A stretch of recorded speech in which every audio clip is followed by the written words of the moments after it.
Tonight, a mix that's pure Canada, Quebec's new bid to write its own constitution, a cafeteria controversy out east that's stirring some strong feelings. From Montreal, I'm Eddie Tekalik.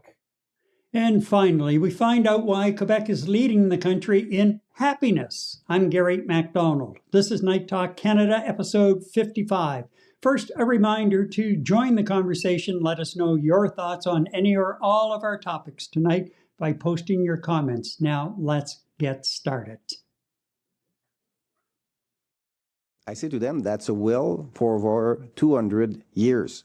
And that's really important for Quebecers to be able to recognize themselves in a constitution that will protect, strengthen, and unite them. And with that bill, we will put like the equality of women and men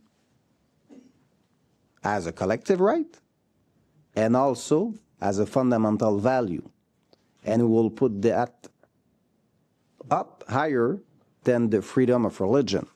We will not accept anymore in Quebec that a person that will require a public service and that will say for religious matters, I don't want to be served by a woman because she's a woman.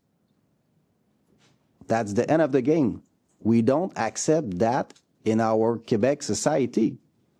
We have so much fight for that equality. We will not tolerate that anymore. So that's a concrete things that the Constitution do. Also, we will protect the right of mourir dans la dignité. We'll protect French, secularism, collective right. It's things that are really concrete. We will protect also the autonomy of Quebec with a bill about autonomy of Quebec. So these are, and we will protect the right to abortion by putting a responsibility on the shoulder of the states, because that's clear in Quebec that we want to be sure that women will always have their freedom to choose. And in our society, there is no discussion about that. But that's really important for the Parliament of Quebec, for our nation, to say the choice of the woman is the choice of the woman. We begin tonight here in Quebec, where Premier Francois Legault has tabled what he calls the law of all laws, a new provincial constitution. Now, it pulls together Quebec's language and secularism and other laws, including various rights, into one sweeping document. One sweeping document. And it's already stirring some national attention and conversation about it. And as you heard the Justice Minister who tabled the bill talking about it, they're really focusing on a few areas in particular. But there's one area that did not really seem to appear in there or any mention of it until reporters brought it up, and that is the age-old question here in Quebec. What about the protection of English-speaking rights? Well, it's already the same clause that you already have in fundamental bills as Charte de la langue française, Bill 21, and also Bill on la loi sur l'intégration nationale. But if you look at the constitution that the Quebec Liberals are proposing, they propose to entrench the rights of the English-speaking community to services in English, health and education services in English. Why wouldn't you word it that way to make it stronger? Well, it's already in la loi sur les santé et services sociaux, and it's already in the Bill 101 about that, Bill 96, because I did that when I was Minister of French Language. So it's already there. So is this a bold declaration of identity or mostly political theater? Let's break down what's really in this so-called Quebec Constitution and why it matters beyond the St. Lawrence. Eddie, kind of seem to come out of nowhere. I know the opposition parties in particular are not happy with the way that Legault and his party are handling this.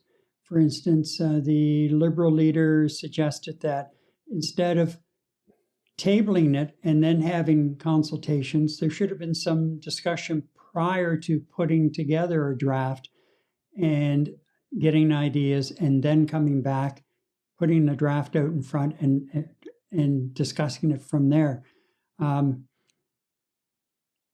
me, it's a move and an effort really to try and shore up the CAQ's polling numbers. They are tanking big time. And of course, Legault is staring down the barrel of a provincial election next year. Mm-hmm. And given his the way his polling numbers have been dropping like a rock, is a year going to be enough? And is this going to be enough to appease his base support, which, as you know, we've discussed on numerous occasions on this show, that base support is outside of the city of Montreal, basically in the rural areas of Quebec. Yeah. You know what, Gary? I mean, I listened very carefully and I read about what they were proposing and tabling, and, you know, putting yourself in the mind of our political leaders here in Quebec, I kind of understand what they're trying to do. Not that I agree with it. There's a difference. I understand what they're trying to do. But at the end of the day, you know, the way this was suddenly thrust out there with very little consultation within Quebec's parliament, or very little consultation that you know, the citizens of Quebec were aware of. This was basically thrown out there and let's go for it.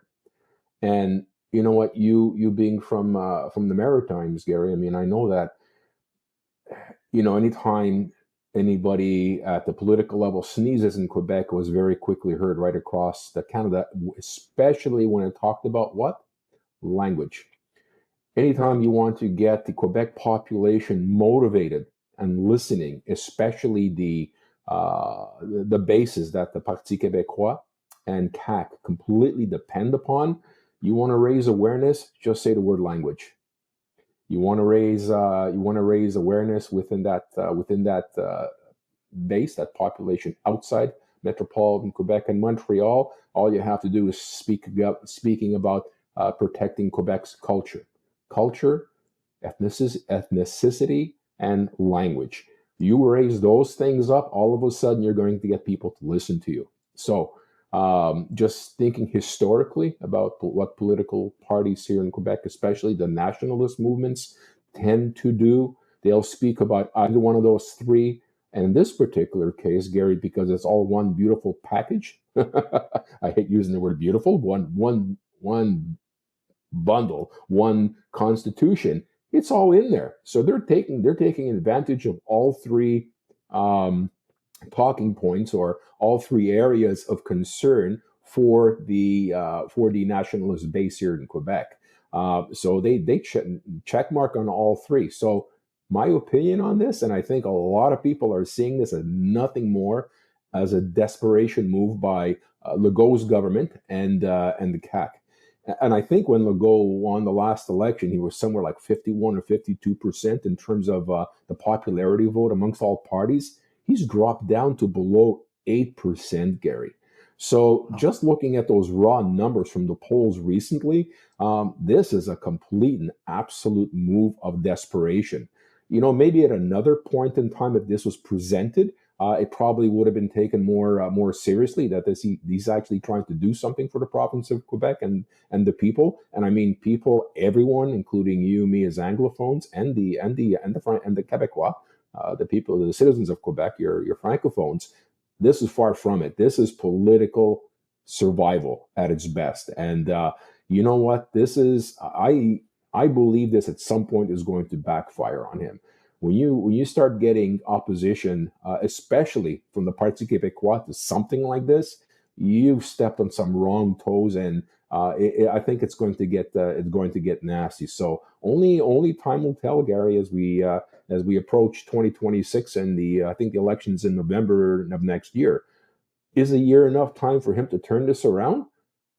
It all depends on how much poop he throws in the wall and how much of it sticks, and how much aggression is he going to get from the other two major parties in Quebec. And don't forget, the Liberals electing their new leader, they're starting to pick up some steam and starting to take away some of the CAQ strongholds, as well as the Parti Québécois, which is basically leading in the province right now in terms of polls. So this is a political move, absolutely and pure, in my opinion. And the PQ is already and has been talking about another referendum. What was it, within 2 years of taking office? No later than 2 years. So they're already talking about that. And of course, if Legault wasn't doing anything along the line that he's doing right now, then more and more of that support would bleed from the CAQ over to the PQ, and it would be bye-bye Legault and company come next year.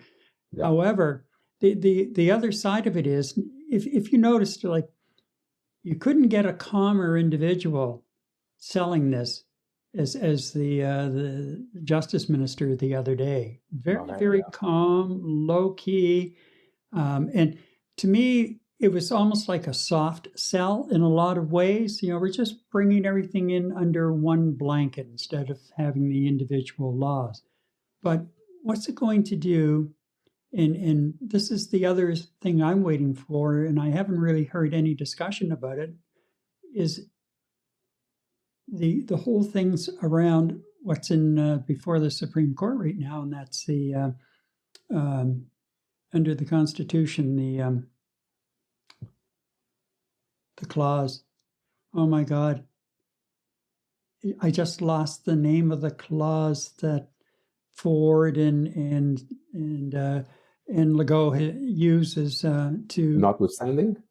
Thank you. Yes. Yeah, the notwithstanding clause. I just a brain freeze. Yeah, but there's no mention of the notwithstanding clause in any relation to this. However, that's been a favorite curveball of Legault's whenever he's brought out any the controversial legislation, including Bill 96, right? Upgraded to 101 or whatever it was. They use the notwithstanding clause, so technically it can't be challenged in court for at least 5 years. Right. Although there is a challenge right now, and that's the other thing that was mentioned in this the other day, was the Justice Minister said that from going forward, like the school boards, and in particular the English Language School Board, is challenging the Bill 96. Right. And he's saying now that whatever group it is, if it's publicly funded, you find the money to pay for the challenge yourselves. Mm-hmm. You're not going to use public funds. Public funds will not be used any longer for any of these kinds of court challenges. Now, I'm kind of torn on that one. I don't necessarily disagree, because a lot of these challenges can be frivolous at times. Yeah. There are some that are needed, no doubt. But, if the money can be better spent in other areas providing the service that they're supposed to be providing, then do it. And maybe do what seems to be a natural reaction in Quebec and get support for a class action suit of some sort. I don't know. There has to be a legal way around it so that you're not using public funds. So I'm on the fence on that one. I'm not going to dump all over them for it, but I'm also reserving full approval of the approach they're taking. Now, it seems like the way this dropped, and it dropped in the mainstream media, it was like, oh, this is something new. So I did a little bit of digging, and really, provincial constitutions exist. And I didn't realize that they did in this manner, but they're largely unwritten and uncodified, meaning they're not compiled into a single constitutional document. Well, it's this a combination of charters and bills, correct? And that's what yeah, essentially yeah, they work by, and a mission and a mission statement. So you have the mission and vision statement for the next 4 years. You're right. looking at charters and bills that are used as a rule of law for governing the province. And I was just going to ask you about that. I mean, the moment you hear about Quebec putting a constitution together, you know what? Just that word constitution, I think, reverberates right across the entire country. Like, what is Quebec up to? And Exactly. does that set a precedent for other provinces to follow suit because Quebec decided to do it? To me, when I hear a province writing up a constitution, to me that sounds rather ominous and threatening, even though it might not be intended that way. That's the way it sounds at least in my idea of hearing this on the media and what they're speaking about, a constitution. Normally, it's a country that has a constitution, right? So Right. we've been living by charters and bills since God knows when. Now all of a sudden, a Quebec constitution, that's rattling the cage for sure. Oh, big time, big Yeah. time. And again, tell me that Legault didn't know what he was doing in throwing this out and getting his base back in line. Absolutely. Well, you know Yeah. what he's doing. I think by the same token, stirring the emotional well-being of Quebecers. Talk about language and whatever else challenge to their culture. Um, I think what he's trying to do is to get some sort of a reaction from the rest of Canada and the rest of the premiers across the country to get some sort of reaction so the Quebec media can publish and show this so the Quebecers can see, oh boy, Canada is really not happy with us, and just raise the stakes as time goes on. So you know what? Well played by Legault. I'm not saying what he's doing is correct and right, but Yeah. I think it was very, very carefully calculated to both get the emotional blood flowing in this province and at the same time rattle the rest of Canada's cage and goad them into saying something inappropriate that'll offend the average Quebecer. I think you're absolutely right, Gary. This was extremely well thought out. Yeah. And now let's look a little more at provincial constitutions. The Mhm. Constitution Act of 1982 granted each province the power to amend its own constitution through Section 45, which allows provincial legislatures to unilaterally amend the constitution of the province by passing ordinary provincial laws. Now, the only areas that are not affected by this, territories. Mm. Territorial constitutions are federal statutes, and so only the federal parliament can amend them.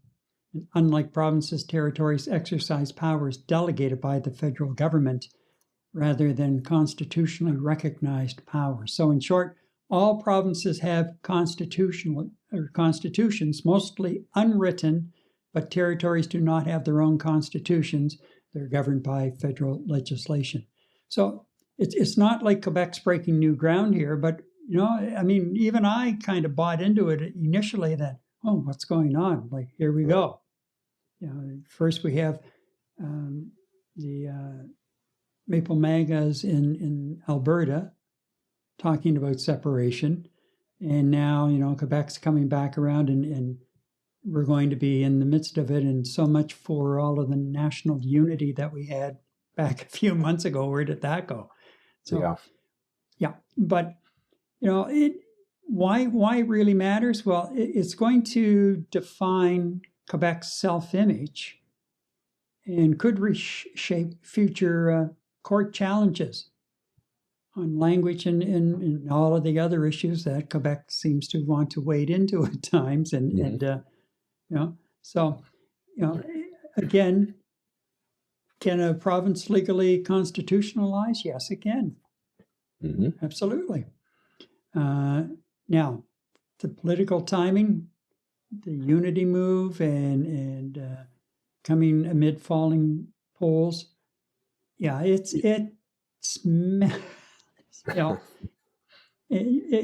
like the old saying: if it looks like a duck, and quacks like a duck, then it is a duck. Exactly. And that's what this is. It's a play by Legault to the base, trying to bring the base back. But I'd Yeah, like to comment on how you had mentioned how cool the Justice Minister was, yeah, Barrette. You know what? He didn't even flinch when he was challenged by the English reporter about the inclusivity of the English population within the wording of this particular draft, as they're calling it, the draft constitution, asking him right. why it wasn't worded in there, and he very coolly said, "Well, it's included in the wording of Bill 101. I think he mentioned Bill 21 or something like that." So cool and casual and nonchalant about it. It's like basically almost brushing aside what the reporter was asking. So I have to compliment him on his coolness on this.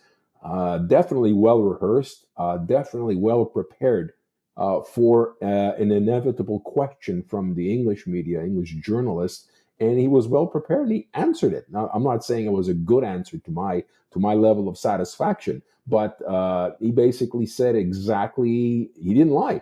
It is there No, and everything's being included in this big package. So why should we have to reword it? yeah, I believe he should have put something in there if he was like when they speak about the inclusivity, right?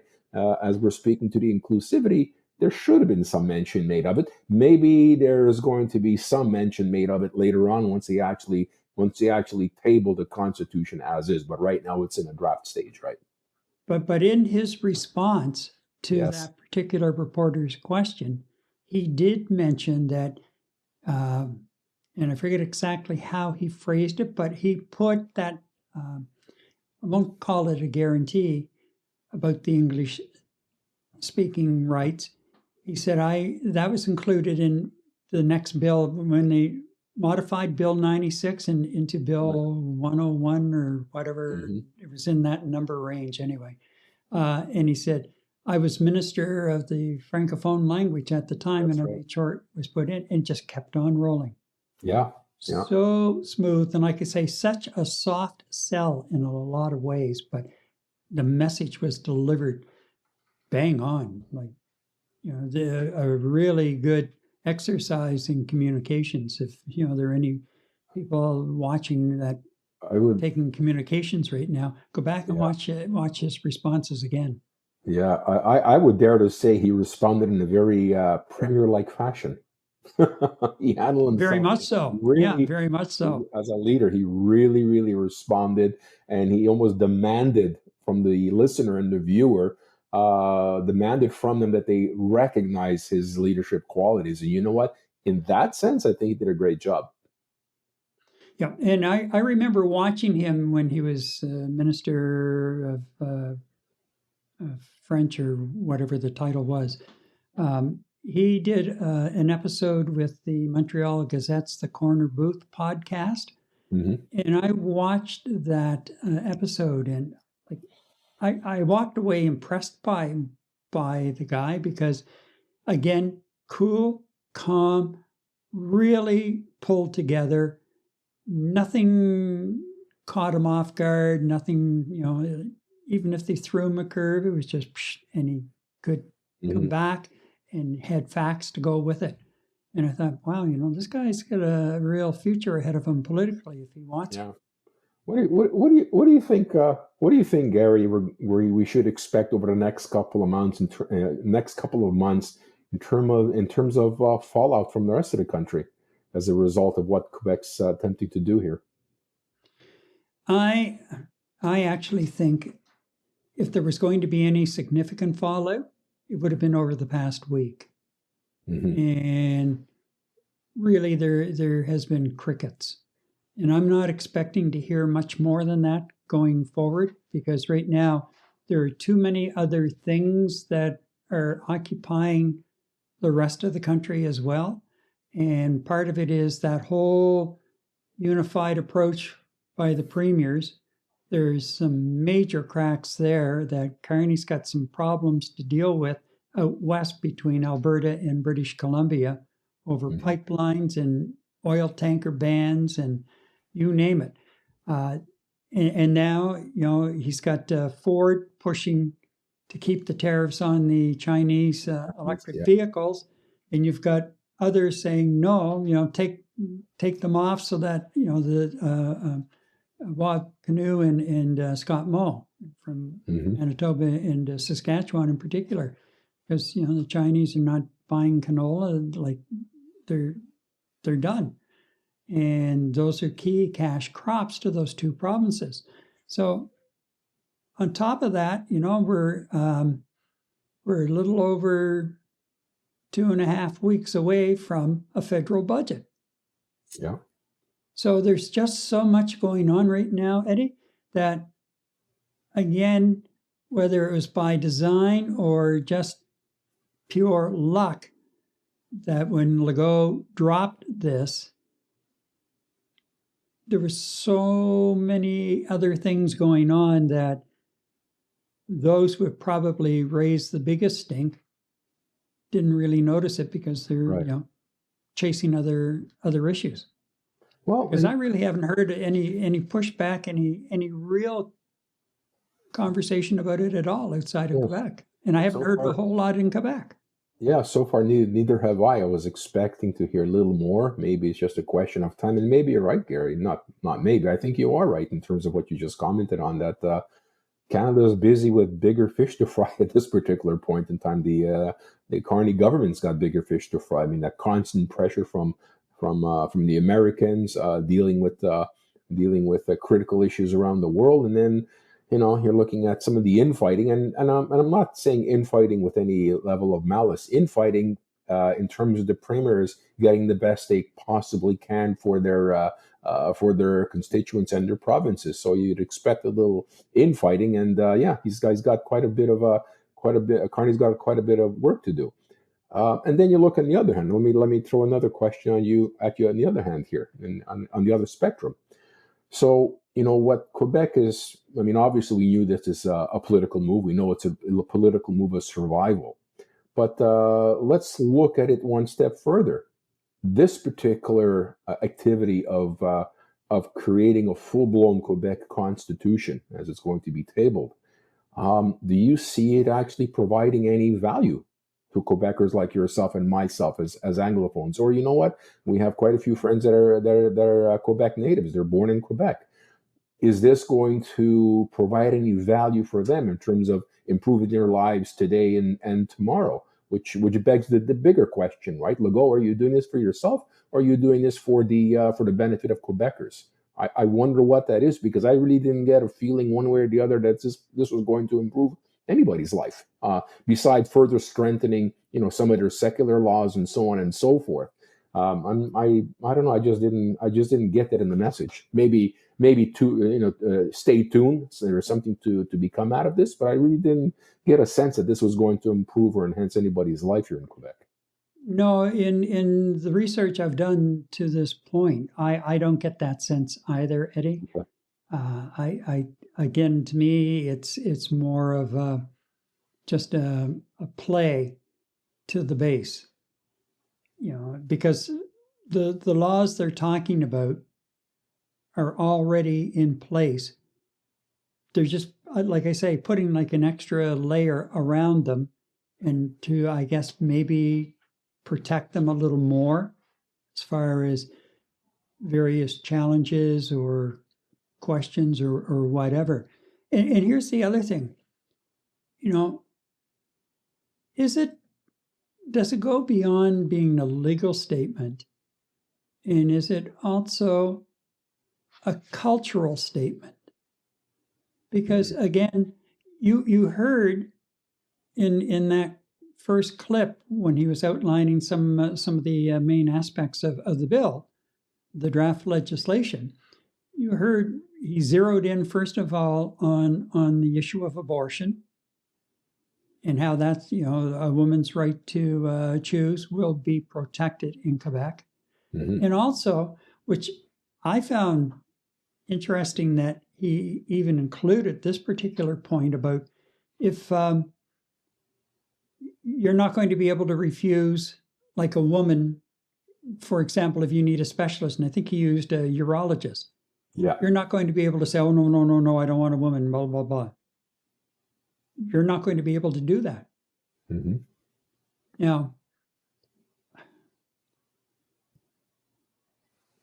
there are issues. I can see issues, as far as on both sides, from men and women not being comfortable with doctors of the opposite sex being involved in certain examinations Procedures or and whatever. things. Yeah. Yeah, procedures. Yeah, I can understand that there may be some who are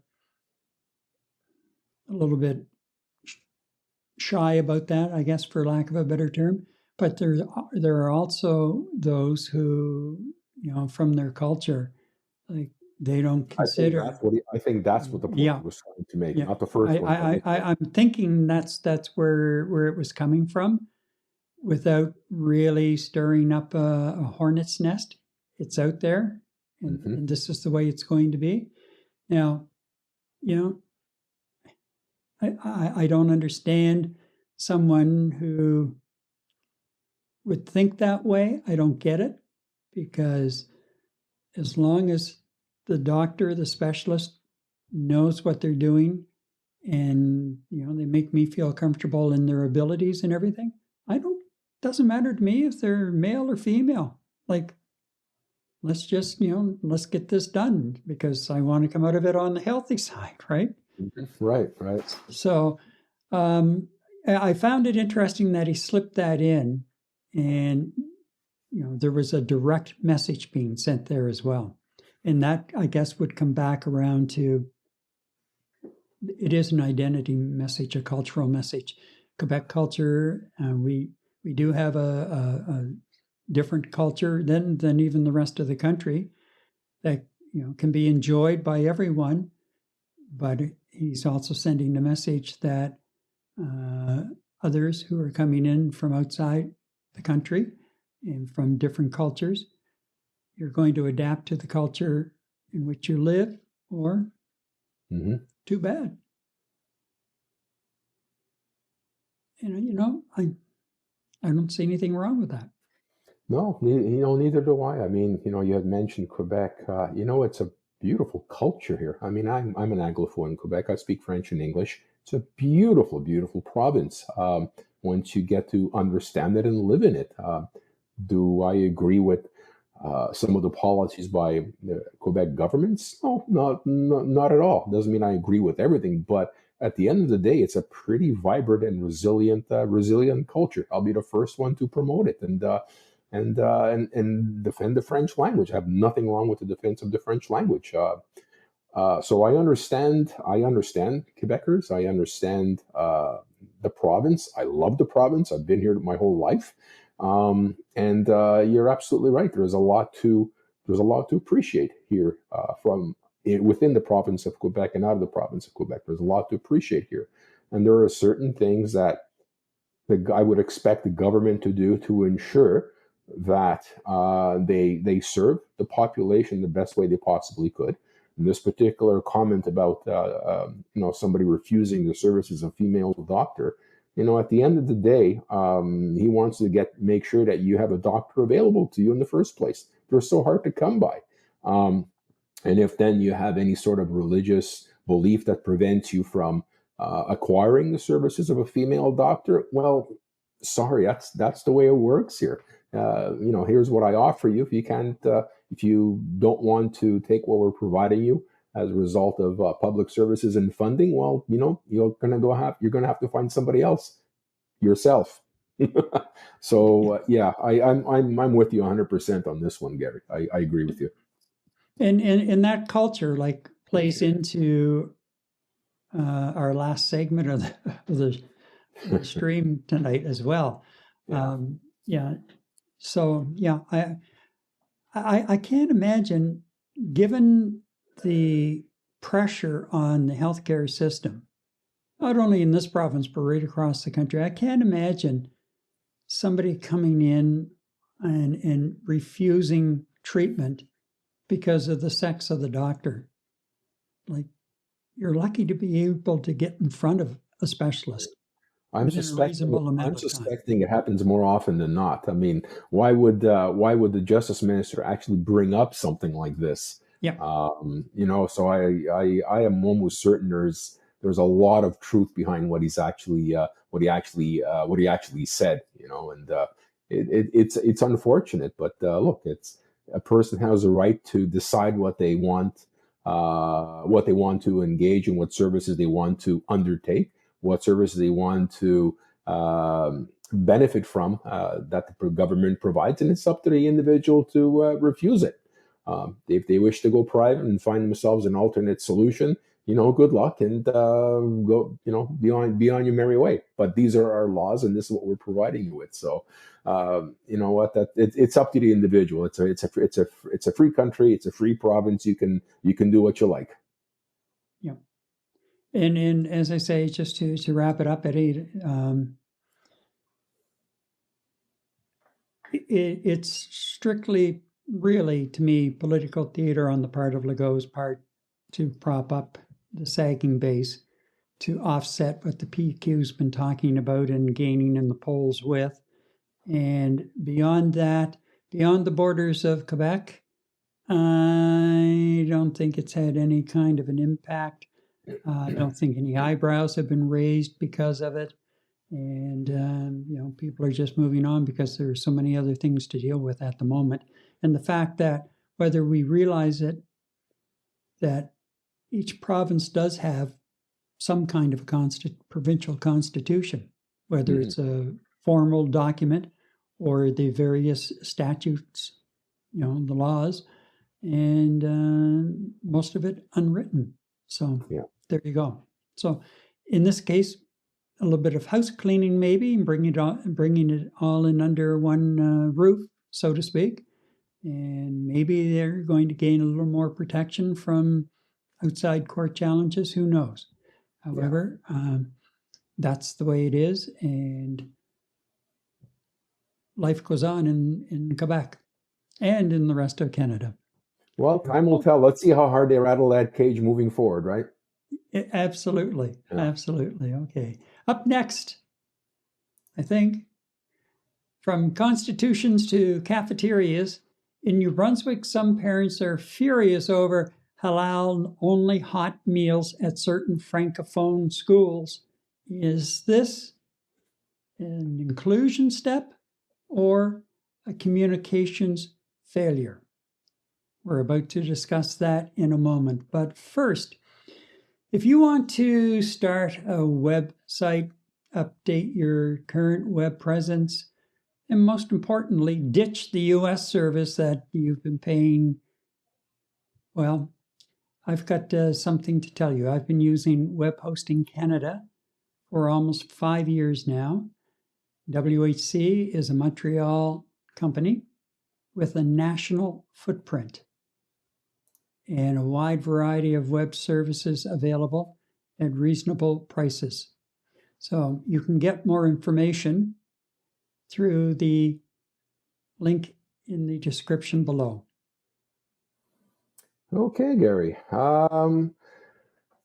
Just give me a second here. So, Gary, from politics to the lunch line, a New Brunswick school district is in the spotlight after reports that cafeterias across more than 24 schools have switched to halal-only hot meals. Supporters call it inclusive and practical. Parents say they weren't consulted and want a choice back on the menu. Tonight, we'll unpack what actually happened, why it spread so fast online, and where the balance lies between inclusion and transparency. This I stumbled upon the other day, watching some issues on YouTube, and I thought, what's this? And it started out with a TikTok video that there's quite a story behind the TikTok video. And Jen, if we can... Imagine receiving an email from your kid's school teacher asking you not to pack pork in their lunches anymore because it has become offensive to some of the children who are in the class. Some parents are writing emails to the teachers saying that there are Canadian kids showing up with bacon and ham in their sandwiches, and that's offensive to their religion. Just imagine that for a second. It's a school, not a refugee camp. There's an airplane. So that particular TikTok has gone viral. Mm-hmm. And of course, it's brought out a couple of the right-wing commentators on YouTube, and they're having a field day with it as well. And one of the commentators I watched mentioned about it happened in New Brunswick, and I said, "What? What? It's the first I've heard of it." So I went digging around, and sure enough, there has been an issue where Francophone South School District in New Brunswick, and that's a fairly large district, has made that move as well. And parents are upset over the whole issue because they say they weren't consulted other than all of a sudden receiving an email from the schools, the various schools, because it's like 26 schools in that district, that they were making this move. And the whole thing of it is, especially when you start digging down through, apparently some of the schools as early as about 2 years ago indicated that they were slowly moving in that direction. And now, like the company that is in charge of providing the meals at the school cafeterias says that they've gone fully into it, and that for not only inclusion reasons, which is what the Francophone School Board is saying, that we felt that it was a good move as far as being inclusive. We want to be inclusive. And the company says it also means that they're cutting down on costs, logistical costs and supply costs, because they're not running like two different meals. And menus. And so if you go in, there are some things when you start looking around, you can't really find a whole lot like on the menus that are posted online for some of the schools, apparently. However, it did catch the attention once these things started going viral. And Jen, do you want to bring?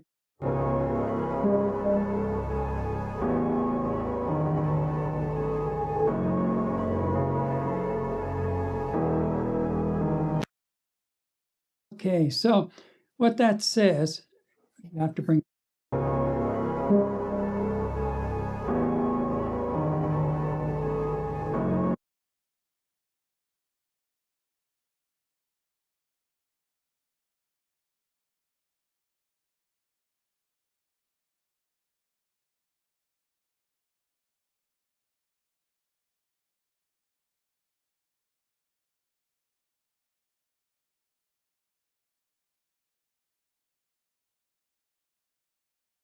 What's their game as far as becoming involved in this? Right. And so I did some digging, and I found, where did it go? They're a group that it's hard to tell whether it's like an independent group, but they have a website, they have social media platforms, mainly in French. They apparently they have an outlet in France and one here in Montreal, and it almost sounds to me like it's more of an independent kind of aggregate group. And Google. Anyway, so they're and they will comment on various issues like this and other issues. It's hard to tell if it seems most of it is what they've discovered in other media stories and videos and so on, rather than producing anything of their own. So Monel just popped in. Hey guys, are you getting our comments? No, we're not. Just got your comment now, Monel. So anyway, that's what they posted on their TikTok site. And I don't know how anyone could stand that music to stick around long enough to Oh, yeah. read. To read it, yeah, And it's quite if I didn't want to find out what it was and how it related to what we're talking about right now, yeah, I would have just been, I yeah, would have been next. gone. Yeah. However, TVA did a story on it. Radio Canada in New Brunswick did a story on it. And they did talk to some parents who were quite upset with the fact that the parents were never consulted that this was being done. Mhm. And, they bring up, there are a number of issues that are coming out of this. School board says, yeah, we're moving ahead for inclusiveness. Well, so are you saying to one group, well, you can't bring these, kinds of sandwiches, meat sandwiches to school anymore because we're only serving this type to be inclusive? In discussion earlier we were having about this, it's not like, yes, you don't take peanut butter into school because there's a medical condition involved with it. Right. This is more a religious issue. And here we have a creep that's taking place. And frankly, if I'm a parent with a child or children in any of those schools, I'd be pretty pissed off right now. Yeah, I would not be happy either. Like, I mean, this can take you to different levels of conversation, right? First of all, yes, the school board should have consulted at least the parent teacher committee or some sort of communication to the parents before drawing a line. You know what? Okay, fair enough. You're looking at ways to cut back on costs. I get it. That part I get. But to basically use a free Canada's, you can practice whatever religion you want.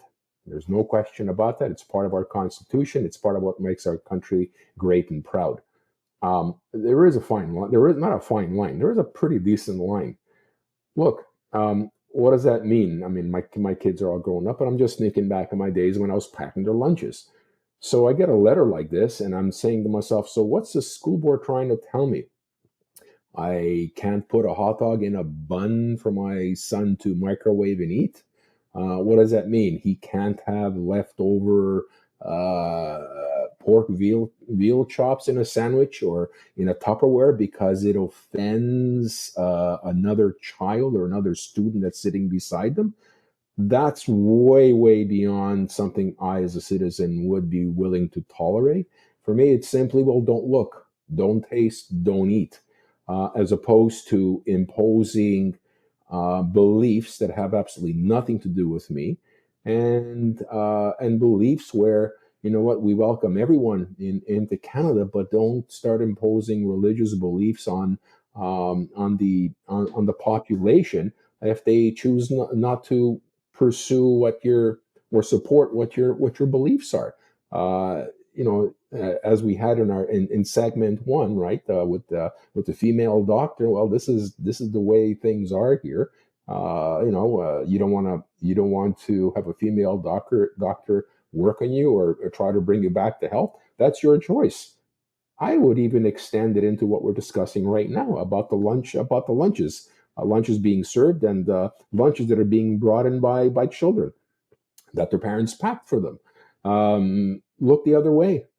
And you know what? I'd even go a step further.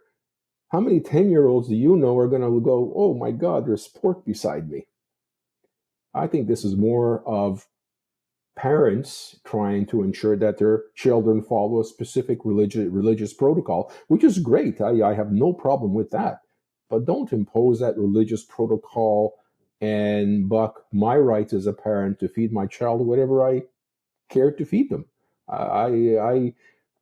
It takes a lot for me to have my feathers ruffled when it comes to religion and the imposition of religious beliefs, and whatever people want to worship, how they want to worship. I'm 1,000% behind that. don't impose that on me as a Canadian citizen.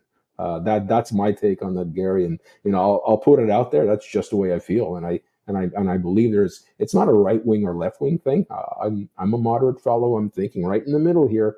I'm sorry. Do not impose your beliefs on me, just like you don't want me to impose my beliefs on you. It's just not right. So I think the parents in New Brunswick, or any parents of any school board anywhere across the country, if this was to happen, I clearly understand frustrations that would result from this. It's just in my books, it's not right.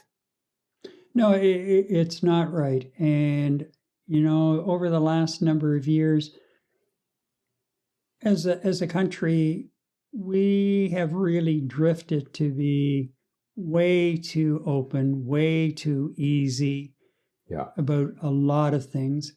And it comes back to, we have a cultural identity as Canadians. And it's great to be a diverse country and have all kinds of diversity around you and welcome in other cultures. But here's the thing. You, as whatever culture you're a member of, you do what you do at home to preserve your culture. You do what you do in a very low-key manner to try and show your culture to your new neighbors. Like we talk about it. Like, I'm not a big fan of, in the past, when governments have spent money trying to promote unity and for this culture, that culture, whatever. To me, if your culture means that much to you, then you're going to embrace your culture in your home. You're going to make sure that your family, as they're growing up, understand your culture, and they're also going to understand the culture in which they live. But don't come out and march. Don't come out with your protests and say to me that this is the way it has to be. Yeah. Check some of that thinking, way of thinking, and some of those battles that you have at home before you leave to come to another country. Mm-hmm. It's as simple as that. Otherwise, anyway. Well, again, I just feel we've gone too far, and we've been way too lax in the way we've handled some of the situations that have popped up, especially in the last 2 years. In the wake of the October 7th massacre. Yeah. And what really burns my butt is, in the last year, and especially in the last few months, we've heard about all of the suffering in Gaza. Mm-hmm. Yes, like it's a shame what's happening there. It's a tragedy. But at the same token, all of a sudden, the 1,200 Israelis who were slaughtered, you never heard them mentioned. Mm-hmm. Like the whole focus had shifted, and somebody, somewhere along the line had managed to shift that focus away from how it started and what there is now. So, again, as a country, I think one thing that makes Canada unique is the diversity. Correct. But there's a balance there, because as a country, we have our own very distinct culture, and we welcome other cultures, and we welcome them putting their cultures on display and embracing them to a point. But don't overrun us with your culture. Try to bulldoze us. I get what you're saying, and I agree with it too. I mean, I think inclusion is a very, very important word for a country like Canada and many European countries. Inclusion is extremely important. But as you said, there is a line. I mean, you can't be inclusive while giving up your culture, giving up your identity and your culture for the sake of inclusion. I mean, look, the way I'm thinking about this, okay, so fair enough. So we're looking at halal in this New Brunswick school. Okay, so you're going to have another community group that's going to come up to the school board and say, you know what? Beef. No, we don't do beef. You must do something about that. So what's going to happen now? This new Brunswick school board has sent out a message regarding pork. Now they're going to send out a message to parents that they're not going to be serving beef anymore in the cafeterias, and we don't want your kids to be bringing beef to school either. Okay, so now parents resort to a shrimp salad or a lobster roll for a sandwich if you can afford it, and then you're going to have another culture group say, "Oh, geez, you know what? My child to be exposed or near anything that looks like shellfish, it's against our religion."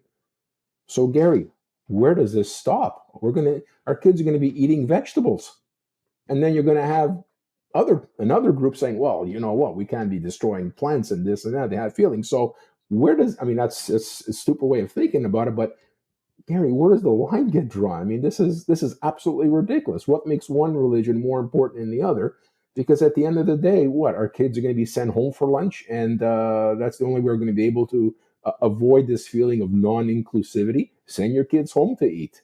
I don't know. I mean, I'm being sarcastic here, but you know what? That's the thought that crossed my mind. Where does the line stop? No Yep, beef, no exactly. pork, no shellfish. All right, what are we left with? Peanut butter? Well, you can't send a kid with a peanut butter sandwich to school because some other kid might end up dying because of it. Like, come on. I'm 100% behind what you're saying, Gary. It makes absolutely no sense in our country. There shouldn't be any room for that kind of those kind of decisions being made on behalf of parents without consulting them, first of all, and second of all, that kind of infringes on my rights as a tax-paying Canadian since the day I started working here. It doesn't work for me. I'm sorry. Yep. All right, let's go to some comments. They're coming in now, and no, they're not. Okay, that's not working. Let me try this again. Here, just hang with me for a minute. We'll make it fit. There we go. Up here. There. Okay. Manel, sorry that even that bothered me when I had to send my son to school and I had to check everything for peanut allergies. That's hard enough. No pork. What's next? The vegetarians are going to say no meat. Okay, so, and then she had one more comment. And then the vegans are going to say no milk, no cheese. This stops where exactly? Yeah, exactly. My point. Absolutely. And then Jen comes in with, while I agree with you, Eddie, it makes me wonder how schools handle the holidays nowadays. Mm-hmm. Christmas concerts still exist. Is this pushed on those who perhaps don't celebrate, as this new food rule is being pushed on those who aren't members of that religion? Good point. Yeah. I mean, that goes back to the days where our school boards were segregated based on religious belief. You either had a Catholic school, you had a Protestant school, and then you had some other denominations. So, good point, good question. I really don't know what goes on in the schools anymore. Don't know. No, and I remember last year there was a school where there was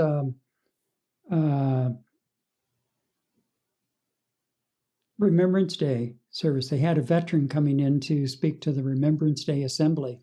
Mm-hmm. And at the last minute, there was someone felt it was not proper to do that. And they canceled it, and it raised, and I mean, that went national viral, just boom, like that. I remember that. And yeah, 2 days later, the veteran was in talking to the kids about war and what Remembrance Day was about. I'm sorry, like, what are we becoming as a society? You know, we went through in the first few years of Trudeau. Trudeau was apologizing to everyone and anyone who felt that they had been slighted somehow, even in war. Mm-hmm. Mm-hmm. It's war. You win or you lose, but you don't apologize.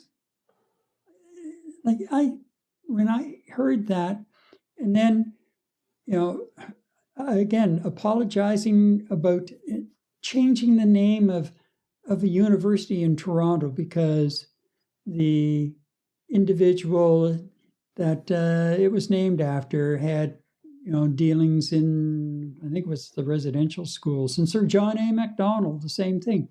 Our very first prime minister in this country, and they're toppling his statues and putting them away because he was such a nasty man. No, you know what? That was the culture and the times that they lived in. And I'm sure 100 years from now, the civilization in this country will be looking at a lot of things that happened during our time on this earth, Eddie, and say, oh, this was wrong and that was wrong. But you know what?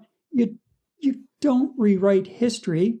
You look at it and you learn from it. Learn from it, correct. You don't hide it. Absolutely. I'm the same thought, toppling some of these statues and changing some school names and whatnot for the sake of, I'll use the word inclusivity again, if you want to call it. I don't know what we're teaching our kids or what we're teaching our grandkids. How are they going to understand what the country they're living in right now, what they went through to get to where they are today? You don't speak about the Canadian contribution during the First and Second World Wars. Talk about the peacekeeping efforts because, we don't want to speak about war.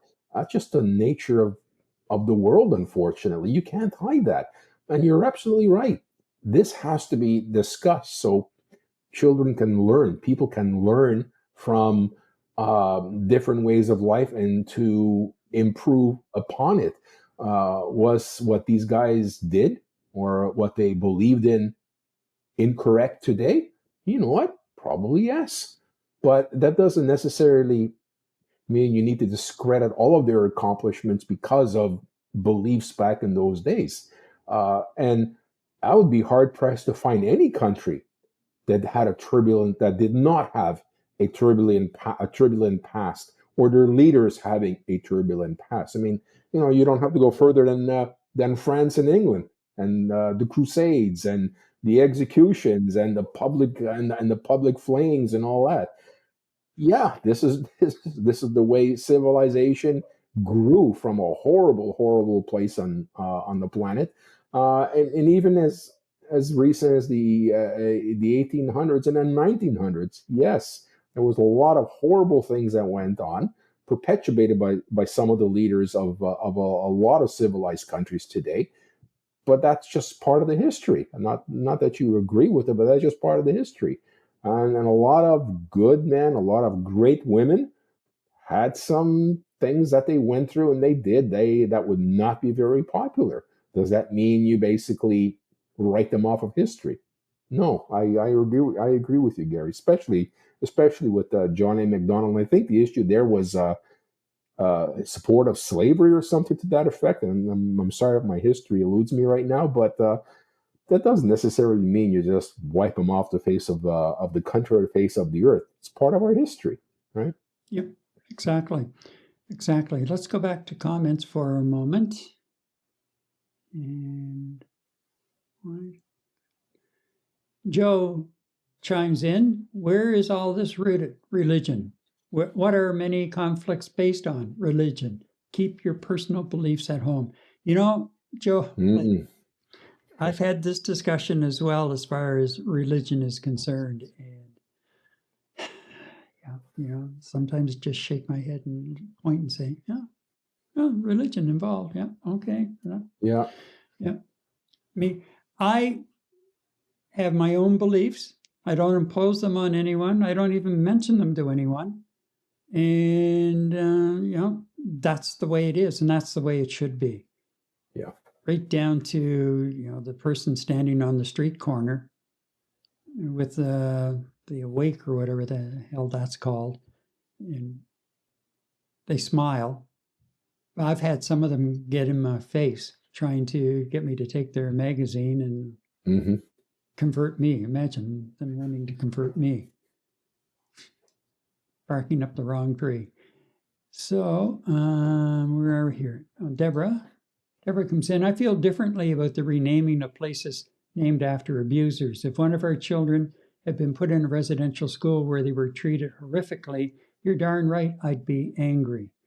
I understand where you're coming from, but again, my position is you can't rewrite history. And again, that was the mindset of the culture of the day when you really think about it.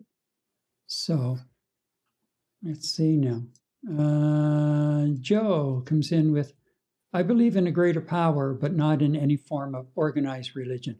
Joe, you've hit the nail on the head. Organized religion is, I won't say anymore. Jen, we don't need to write them off of our history, but do we need to celebrate them through a statue as we continue to learn from history and continue to discover it? I'm not sure which side of the fence I'm on this one. Yeah, good point. I mean, Gary, you look at the Queen Victorias of the world. Mm-hmm. This is the British Empire, one of the most brutal empires to expand their horizons you can think of on this planet. But yet, as Canadians, we celebrate Victoria Day. Yeah. You know, like how aggressive do you want to get with wiping history off the map? I mean, statues are statues, and you know, I don't think there's a right or wrong answer to this. Really, it's just I'm just a supporter of history. You know, if the individual just continued to be very bad for humanity in general, right across the board, maybe that begs a different question. But like, where do you draw the line? And every one of the comments that's coming in right now, and I'm glad it started to work. They're all bang on. None of them are wrong. None of the comments are wrong here. None of the views are wrong. It's just, where do you draw the line in terms of ensuring inclusivity, that nobody's going to be insulted as a result of celebrating a leader's past? I don't know what the right answer is. I really don't. Okay, let's see now. Some more comments. Jen, we don't need to write them off of our history, but we do need to celebrate them through a statue as we continue to learn from history and continue to discover it. I'm not sure which side. Okay, yeah, sorry. Monel, let's see. Monel comes back with, you don't have to wipe him off the face of the earth, but you also don't have to celebrate by putting statues up to a man who supported slavery. You can talk about him, but really. And Deborah says, it's not rewriting history, it's holding those responsible accountable. And I can never get my tongue around this word, so I'm not even going to attempt it. Anyhow, yeah, no, I trip on this every time. But what she's saying is, you know, it's holding them accountable in even after the fact kind of thing. Mm-hmm. Okay. I'm still like I guess I'm way over here somewhere from, I see where Monel and Deborah and Jen are coming from in particular. But by the same token, I'm still over here, like in my mindset. Again, those people were living and dealing in the culture of the day, which is far different from what the culture of Canada is today. And there were things that eventually that were common. They were the norm, right or wrong. They were the norm at the time. And today they're not. But also, some of these people, like Sir John A., for example, contributed immensely to this country, the founding of this country. And so do you write that off altogether and don't honor that in the same way as you draw attention to the other side, their dark side, or what is now their dark side.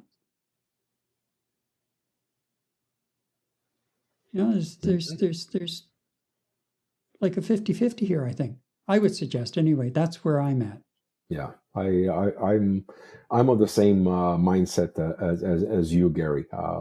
Being a lover of history, it's, you know, like I said, with every country's development, I don't care if you're 50 years, 100 years, or 500-year-old empire, there's a lot of unjust things that happened, and there are a lot of things that happened that were considered mild then, maybe not even considered an issue back in those days, where by today's standards, as you had mentioned, some of them would be considered very, very unacceptable, in some cases atrocious. That's just the evolution of history and mankind in our country. And you know, I think a real nice example is John A. Macdonald. Yeah, he did a lot for this country. And Sir Walter Laurier as well did a lot for this country to put it to where it is right now. And primarily, the reason why you and I are sitting in this wonderful country is a result of the hard decisions and leadership and things they succeeded in for this country back then. There are some things I agree that are not appropriate today, and by no means would I support anybody with some of those views as it stands today, because this is our society today. But it was a different time and a different place, a different culture and a different environment back then, Gary, you know, and it's not comparing apples to apples, unfortunately, in my view. So I'm with what you're saying. There is a line, and I think we have to celebrate some of the good things that these individuals have done, and unfortunately, there are some bad things that unfortunately come along with that. You know, you're looking at your George Washingtons. I mean, you can go all the way back then. They were all slave owners. Horrible, horrible.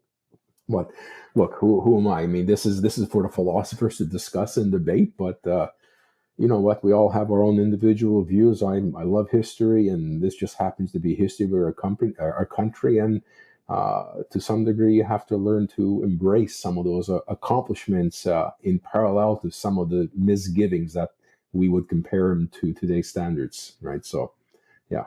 Okay, we have a couple of more comments before we wrap up this segment. Mm-hmm. And Ronell says you can put them in a museum where you can discuss their beliefs, but you don't need to have statues in the street of these horrible people. So why don't we just ban statues altogether? Period. Yeah. You know, including in front of religious houses. Mm-hmm. Yeah, maybe that's what we do. Okay, and Jen says you don't write it off, you keep it in the history books with the other events that were dark but still important to learn about and from. That's reasonable. Definitely, we can't turn our backs on it. No way. So, wow, what a lively discussion that turned out. We started with the halal and our rights being infringed in grade school cafeterias. Look what we evolved to. Well, exactly, and you know, this is the sort of discussions that should have been taking place in the Francophone South School District in New Brunswick. Correct. Before this takes place, don't impose things like this on us. Let's have a communication about it. Yeah. And there, you know, it was a communications fail all the way around.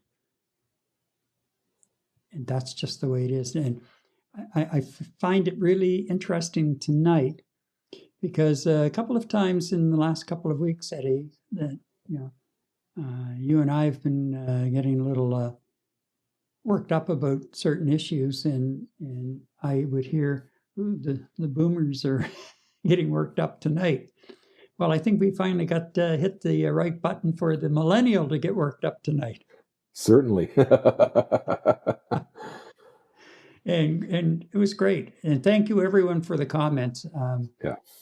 Really, it's a really intense issue in a lot of ways. And yeah, you know, is there really a right or wrong here? I don't know.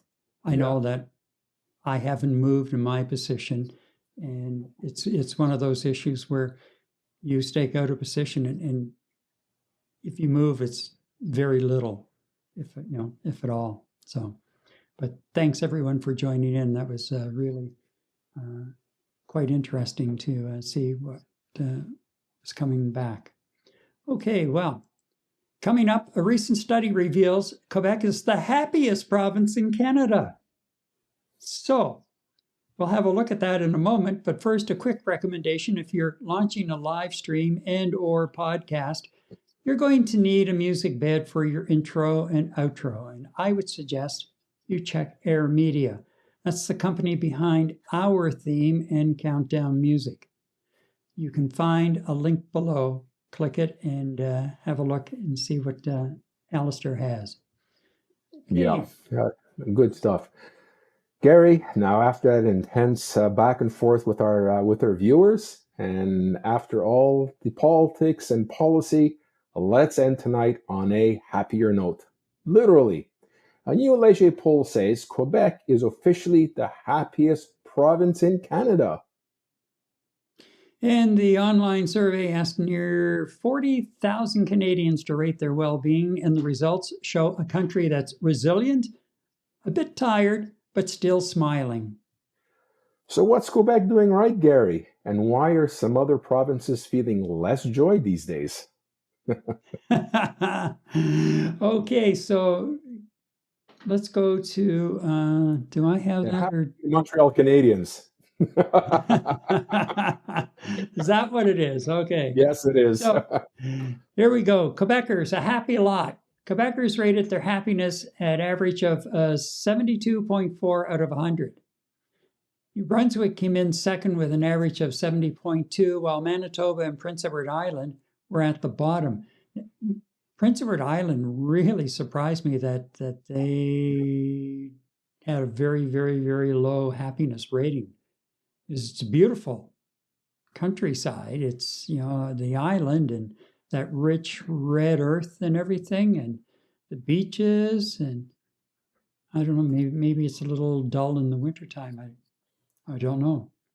But, they came in at the bottom, and I really found that surprising. Now, the national average, excluding the territories, they didn't do the territories in this survey, was 68.7.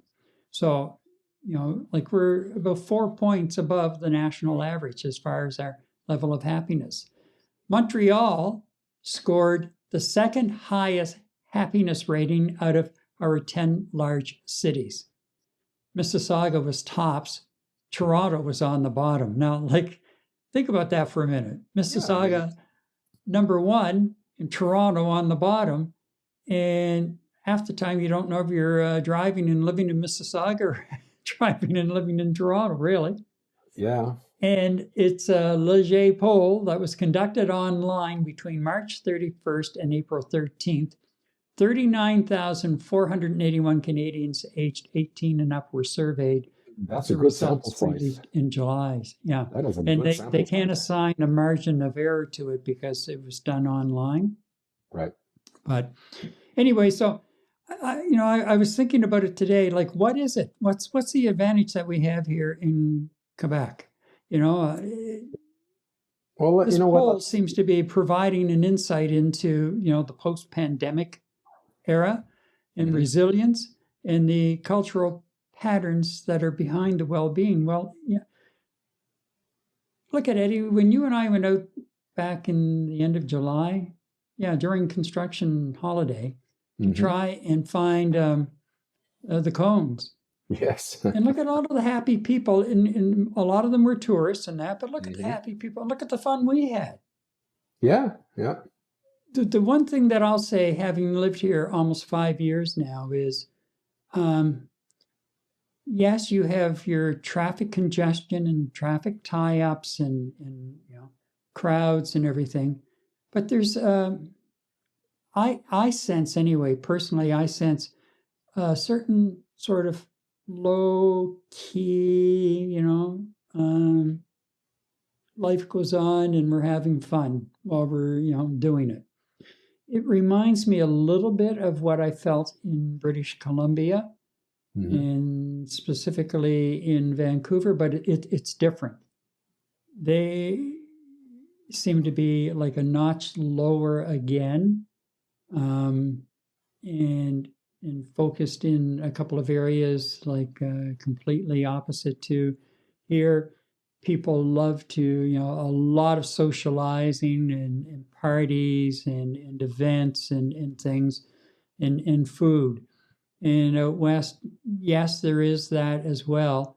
But if you're focusing on the food, it's more of the very, very healthy sort of California kind of menus and styles. Mm-hmm. So I think that's part of it. You see people on the street and they're laughing and they're smiling. Even the construction workers out turning cars away from streets that are closed and sending them down to a detour that comes to a dead end. But they're all smiling and they seem to be happy. Yeah, you know what, Gary? I think you got to look at the culture of Quebec. I mean, let's get away from, there's like 80, I think there was 86 different registered cultural community and language groups here in Montreal alone, which really makes us a metropolitan. I think a lot of it has to do with the French joie de vivre, the love of life. You find that, my wife and I recently traveled France, and we got the vibe of joie de vivre, the joy of life, with the cafes, with the restaurants, with the people in these small villages and towns, the welcoming arms. I find you will find a lot of that in Montreal without looking very hard. You'll find the same thing in Quebec City as well. We recently had visitors from California, and they were just so enthralled by how beautiful our city was and how nice people were to them. Being Americans, they were expecting the worst, and far from it. It's just the way that Montreal works. And look, Gary, you and I both professionally, we traveled right across the country. And I think a lot of it has to do with the way major metropolitan cities like Montreal, your Torontos and Vancouvers, the way the city is in terms of trying to promote greater quality of life. And when I conduct business in Toronto, whether I went there representing my company or whether I was there as a customer listening to proposals and whatnot, I found that the city that presented the greatest stressors to me in terms of work was when I worked in Toronto. Very often, and this is no diss to Toronto as a city. Recently, I went there as well and really had a wonderful time there. But I just found, from a professional perspective, people in Toronto are way more high strung than any place I ever visited as a tourist or any place I visited as a professional doing my work as I was pursuing my career and representing my company. It was just really a go rat race environment. You'd think you'd be working in an American city. So I think, I wasn't surprised when you mentioned Toronto did less well than Mississauga. Toronto it's a go city. And in a lot of cases, after you finish your day job, you're pursuing something in the evening to make ends meet. So I think that works on the local community in a very negative way, and that may actually show during relaxed moments within the city or within a restaurant environment. I don't know. Toronto has a lot of festivals. Montreal still has a lot of festivals, although a lot of them moved to Toronto for reasons we won't go into right now. But people here in Montreal, they look forward to the official start of summer, which is Grand Prix weekend. And Right. the entire city just embraces that entire event. I don't go to the Grand Prix, but I soak in everything around the Grand Prix. Old Montreal, vibrant. It's people. It's buzzing. People having a great time. We have the musical festivals here. We have the jazz festival, the comedy festival. I mean, it's, Montreal is known as the festival capital of North America for very good reason. We can throw and host a good party, and I don't think that'll ever change. And even when there isn't a festival going, Gary, I mean, we've walked around Montreal quite often, and there's always a buzz, people having a great time. And we're not speaking about the millennials or just that group having a wonderful time. Retired people all over the place, holding hands, all walks of life, from different parts of the world. I mean, everyone just seems to enjoy being a Montrealer, and that's what I meant during segment one. Where an Anglophone living in Quebec, it's just such a beautiful province to live in. It's a great city. Like, politics and language issue aside, okay, it's a beautiful province. People are genuine. They're, most of the time, and you have a few exceptions, but in general, people are wonderful here. They go out of their way to speak to you in English when they see you struggling. Nature here is spectacular, like any other place in Canada. Quebec has got its spectacular nature as well. So yeah, I'm not surprised by Montreal ranking, or Quebec ranking up there as the happiest province, one of the happiest provinces in the country. And what's It not is to the be happy happiest, about, yeah. right? And Yeah. what's not to be happy about? And I think part of the Montreal itself is the number of green spaces that we have Mhm. around this city.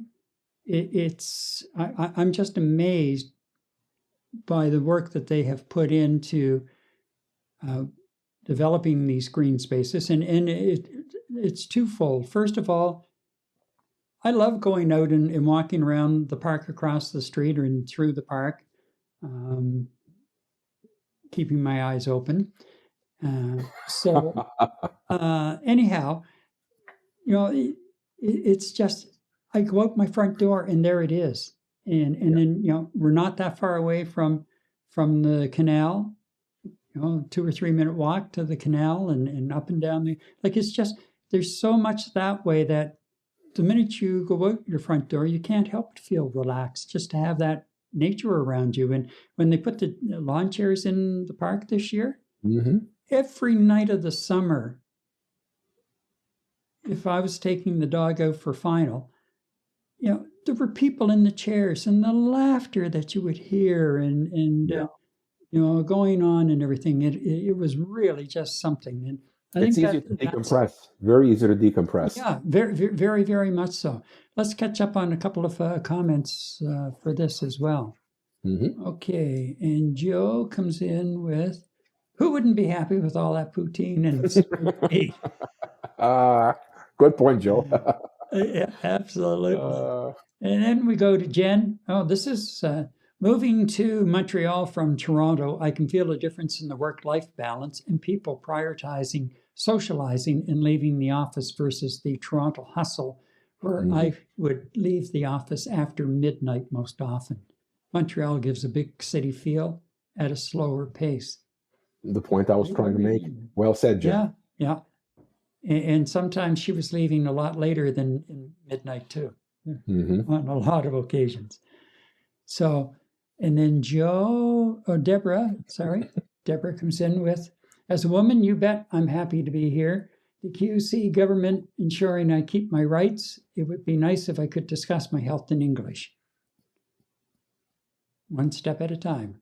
We'll get there. We'll get there. And Joe comes back with 3 Toronto. It's because they have to they have to suffer. Joe, you're getting nasty. You're getting nasty, Joe.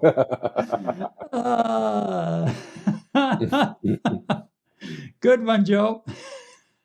Good one. I'm pissed because I didn't think of it. Jeez.